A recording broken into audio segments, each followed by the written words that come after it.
Hey everyone, QUBEX Data Recovery, and today we are looking at compact flash card, supposedly 64 gigs,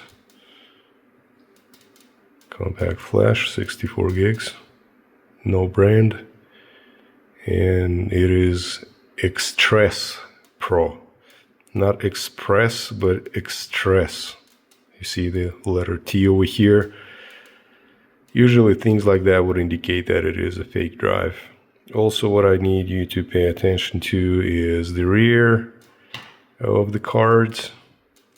Whatever the card is, be it a CF, SD, or micro SD, or whatever the form factor is. The rear on the branded cards will always have engravings or the imprints with the serial number, with the logo, company name, sometimes address, and some other like factory ID numbers and so forth. This one got nothing on the back, so it's clearly a fake card. And surprisingly, it is also bought on Amazon. And it's not something really old too. It's been recent. It's like a year or so as far as my understanding. But let's take a look inside, and my concern is like this card is not my concern. The client concern is that the card is not being recognized and cannot be read, and they shot some important event on this. I also noticed that there is a little dings over here and on the other side. To me, it looks like a bite, and possibly if they have a dog, the animal can feel the different scents off your hands and they can bite it, thinking that it is food because it smells good. For whatever reason, maybe they smell endorphins or something else. Who knows? Anyways, I'm gonna pop it open, and I want to make sure that the chip is not damaged, and then we'll see what the condition is and what kind of chip is inside as well. So let's start it up.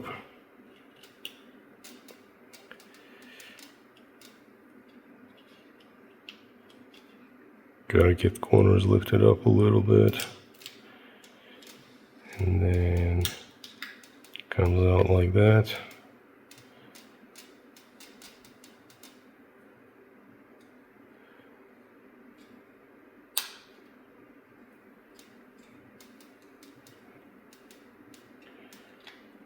Let's take something more sturdy.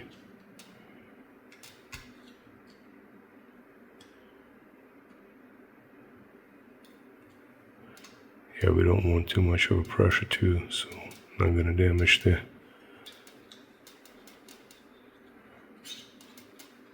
PCB or the chips.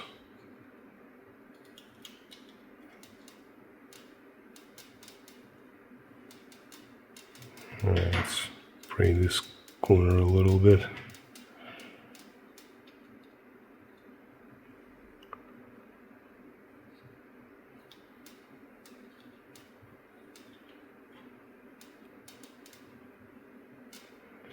It's interesting. Sometimes they are really easy to open, and sometimes you get something like this that resists. And like they like to say, do not resist. Do not resist.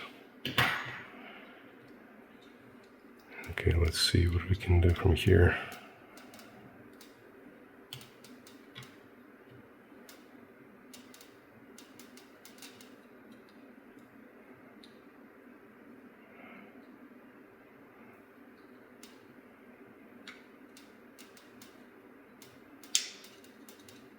Well, surprisingly, it's pretty solid, at least on the casing. Enclosure is really tight.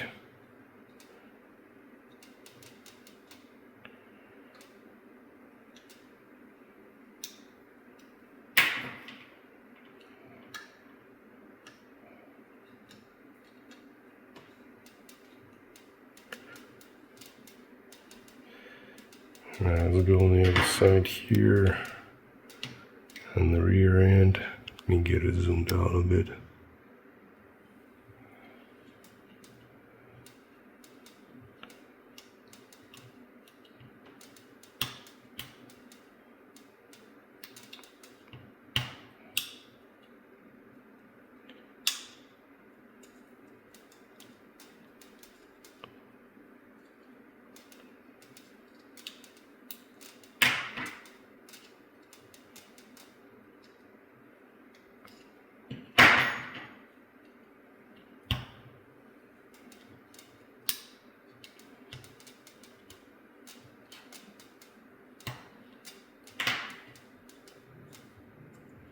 See, there's tiny latches on this side that hold to this and to the other part.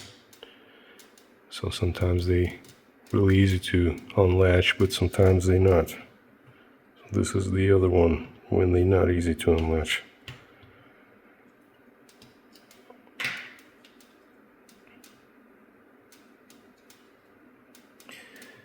Alright, let's try the opposite side.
Yeah, this one is real pain in the butt.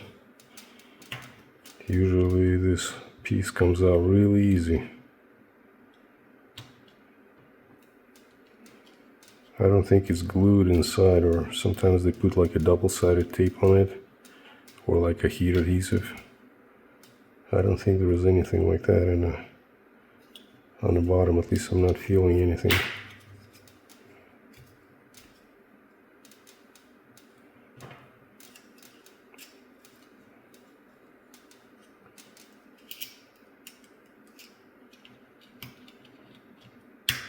Okay.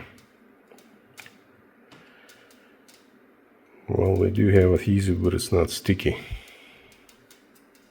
So, not a big deal.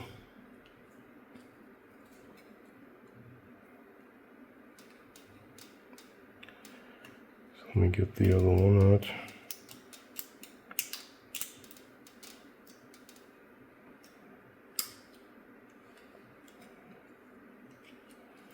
Yeah, we don't really need this part anymore anyways, so we can take it out. And now let's get this one off. Oh, we got fried stuff over here. Colorado fried chips. Crispy. Let's see. That's a big mess over here.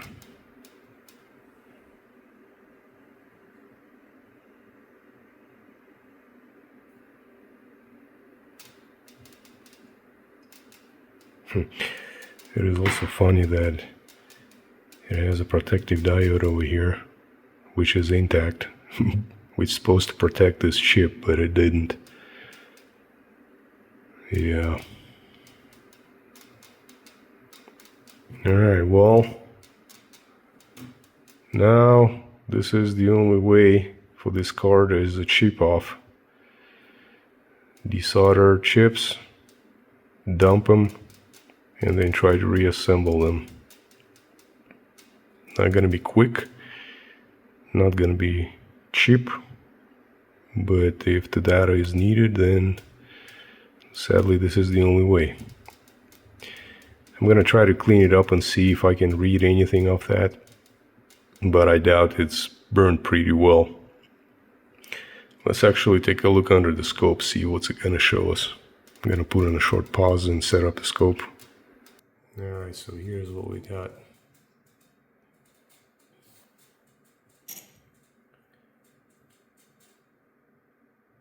This is a protection diode over here. It's supposed to protect the power overcharges. I mean, Christ's sake, I'm having some problems with some wording. Surges and all kind of spikes in the DC source. Supposed to be cut off by this little piece, but apparently over voltage or over current did not get cut off. So this is intact and this is burned. And this is the main controller. So that's the port number.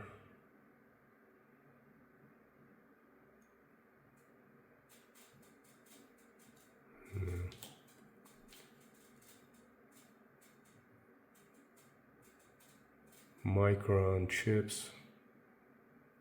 Well, Micron chips supposed to be good, but I'm not sure if those are not reprinted ones, and it looks like they're 256.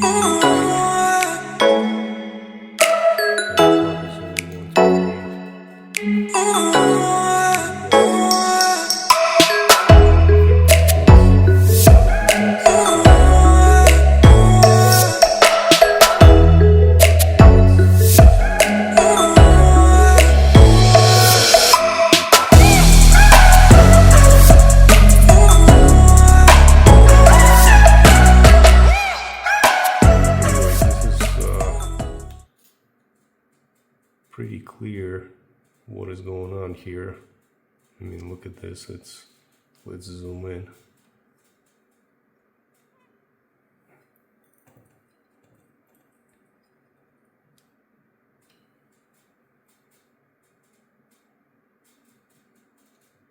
It got burned pretty well. Let me right-click cleaning it and see what's under. There you go. You even get to see the die, this silicon chip itself. And apparently the controller is SMC. This little white square is the logotype of that. So we gotta figure out what the controller was.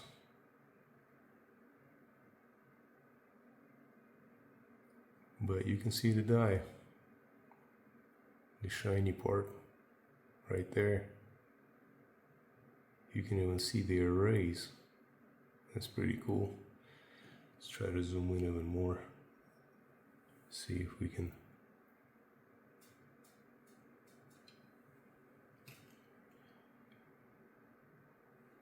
see those vertical 4 lines. Those are the arrays. Look at that. Yeah, there's a little bit of a zoom issue. Let me get a little bit lifted up, and then we should be able to see it a little better.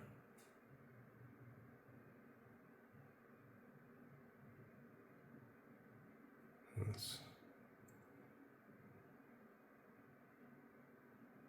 There.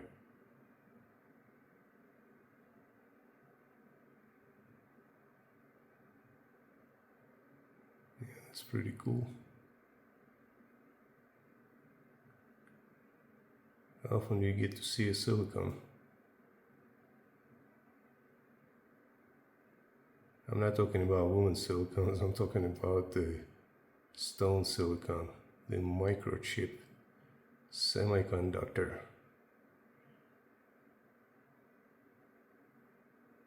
I'm sure the guys wouldn't mind the other ones, but I'm sorry guys, this is the different channel. We're talking about the semiconductors. Anyways, this is what it is. And I can't even tell at this point if the data can be recovered or not, because this is really big blow and fry over here. And since the DC is being distributed on the same board from the same circuitry, there is a risk that the memory chips are blown too. They're not necessarily going to exhibit any kind of a burn signs as this one does, but it still may indicate that we're going to have to take them off the board and at least check for shortages. Alright, so that's the very same SD card that CF card that we took apart. And I'm checking if we'll be checking if the chips are alive or not, so we're gonna have to take them off.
I have to change the position for it.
Alright, we got them off now. We're going to put them in the reader and see if they're going to identify themselves properly. So basically there is a variety of adapters and readers, and here is a sample, 2 of them. There is a socket. Press on that, you put the chip inside. Take chip like this. Press it, the chip falls down, and then the pins attaching.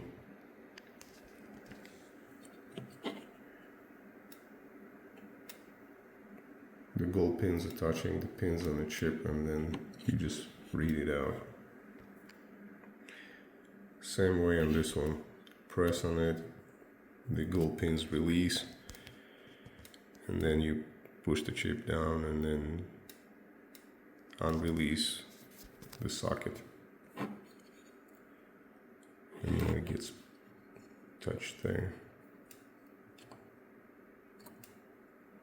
There we go. And then read it out, see if the chip is reading.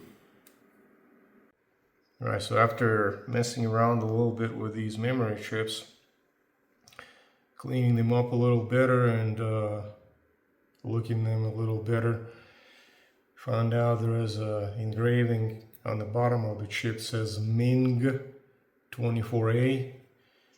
I assume this is the signature of the employee that checked the quality, or maybe the employee that was doing quality assurance after the manufacturer. I don't know, but obviously this is a no brand memory card, so no wonder we got something underneath here. So there we go, a little better look.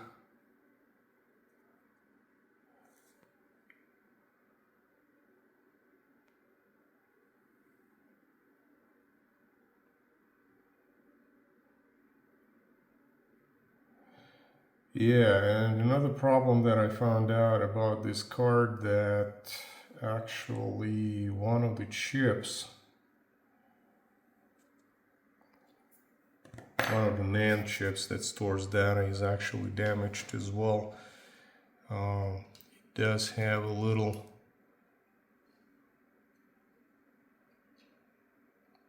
fracture on the side. Let me try to get a better view for that, and then I'll show you how it looks like. Okay, so this is where the crack is. It's a very tiny micro crack, barely visible. It starts from here to here.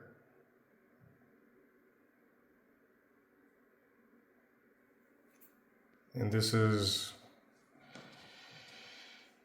the indication that the chip has failed, because this is where the smoke usually comes out. You can also notice that these substrate metal parts that are sticking out have a different coloring too. The bottom one is the one that actually was identified properly, and I got it read out already. But this one was giving us problems, and I was thinking, what was going on with it? Like, why is it not being detected when it's identical chip to the other one? Everything is done at the same time, everything done the same way, and it wouldn't give us an ID. So decided to look a little closer, and this is what we got here. A little cracky. So it's barely visible, but that's the problem. That's an indication that, right here, that it is burnt out. I didn't notice it initially because it's very tiny. I mean, you can barely see it over here.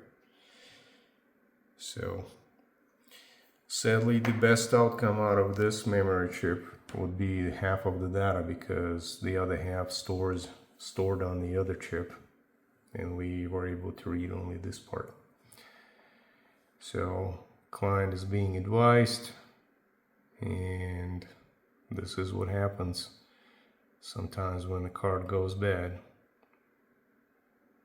So if you have a chance, do the backup. Like if you're shooting something really important, have assistant do the same thing that you do.